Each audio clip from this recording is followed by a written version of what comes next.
Assalamualaikum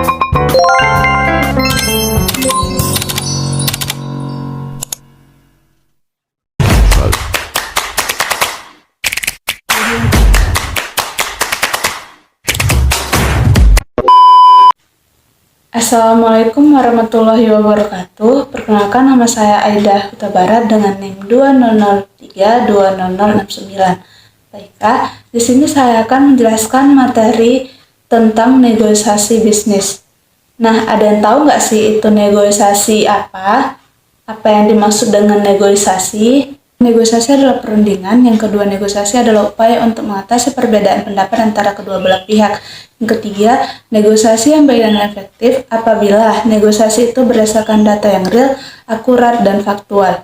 Jadi, pengertian dari negosiasi yang dapat kita simpulkan ini adalah proses menyatukan dua belah pihak yang dimana yang berbeda untuk mencapainya suatu kesepakatan.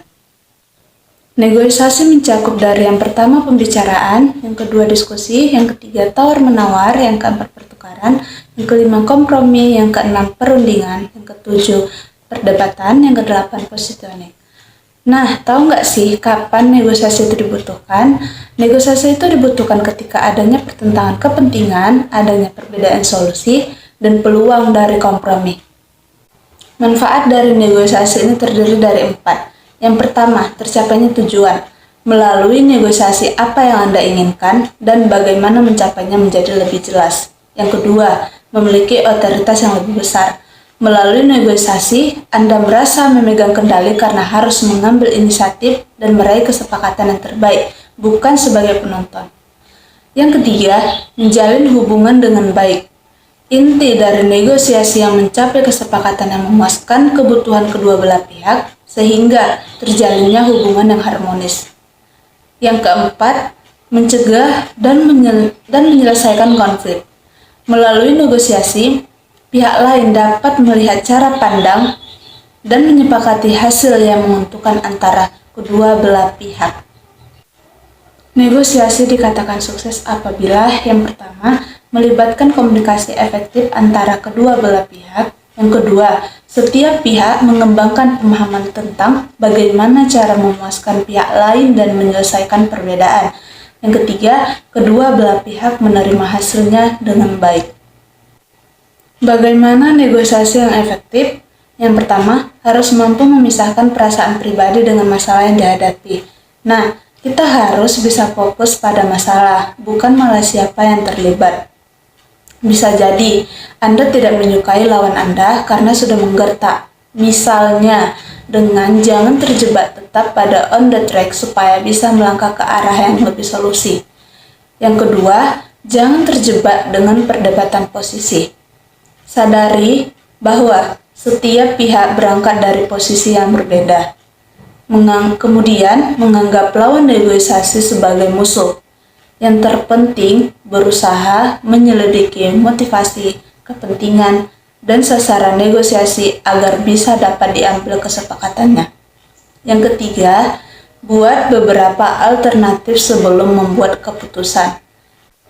Kumpulkan dulu banyaknya alternatif agar tidak terjebak pada satu solusi saja.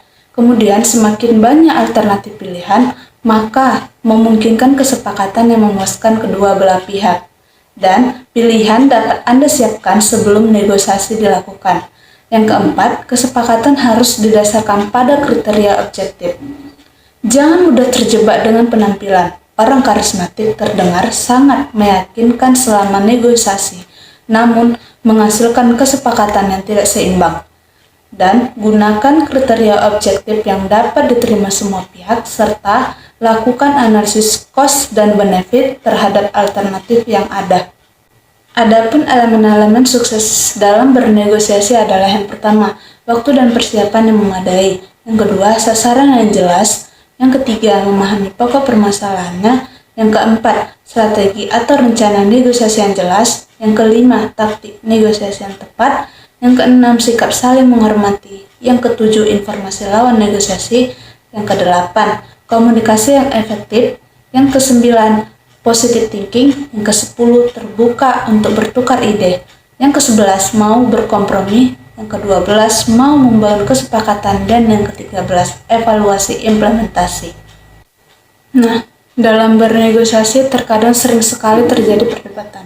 Untuk mengatasinya itu, maka dibutuhkanlah keterampilan dalam berargumen, yang dimana langkah pertama adalah pikirkan sesuatu yang mungkin, buat asumsi dan dukungan dengan data, dan kemudian jelaskan asumsi tersebut, buatlah alasan yang jelas, jelaskan konteksnya bagaimana dan berikan contohnya, siap menerima perbaikan, serta dengarkan dan tetaplah terbuka. Langkah kedua adalah ketahui pikiran pihak lain, yang dimana gunakan bahasa yang tidak agresif, terjemahkan alasan orang lain, tanyakan contohnya, kemudian cek apakah Anda memahami apa yang Anda dengar, serta dengarkanlah dan tetaplah terbuka. Dalam bernegosiasi ada kekeliruan yang harus kita hindari. Yang pertama, menginginkan sesuatu dengan berlebihan. Yang kedua, gagal mengenali kekuatan sendiri. Yang ketiga, mudah menyerah. Yang keempat, terjebak pada satu pilihan. Yang kelima, terlalu banyak menekankan pihak yang lain. Yang keenam, menerima opini sebagai fakta. Yang ketujuh, banyak bicara tetapi sedikit mendengarkan. Dan yang ke-8, terlalu tergesa-gesa. Baiklah, sekian dari materi yang telah saya jelaskan tadi. Semoga video ini bermanfaat bagi kita semua.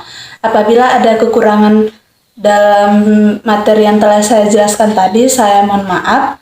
Wabillahi taufiq wal hidayah. Wassalamualaikum warahmatullahi wabarakatuh.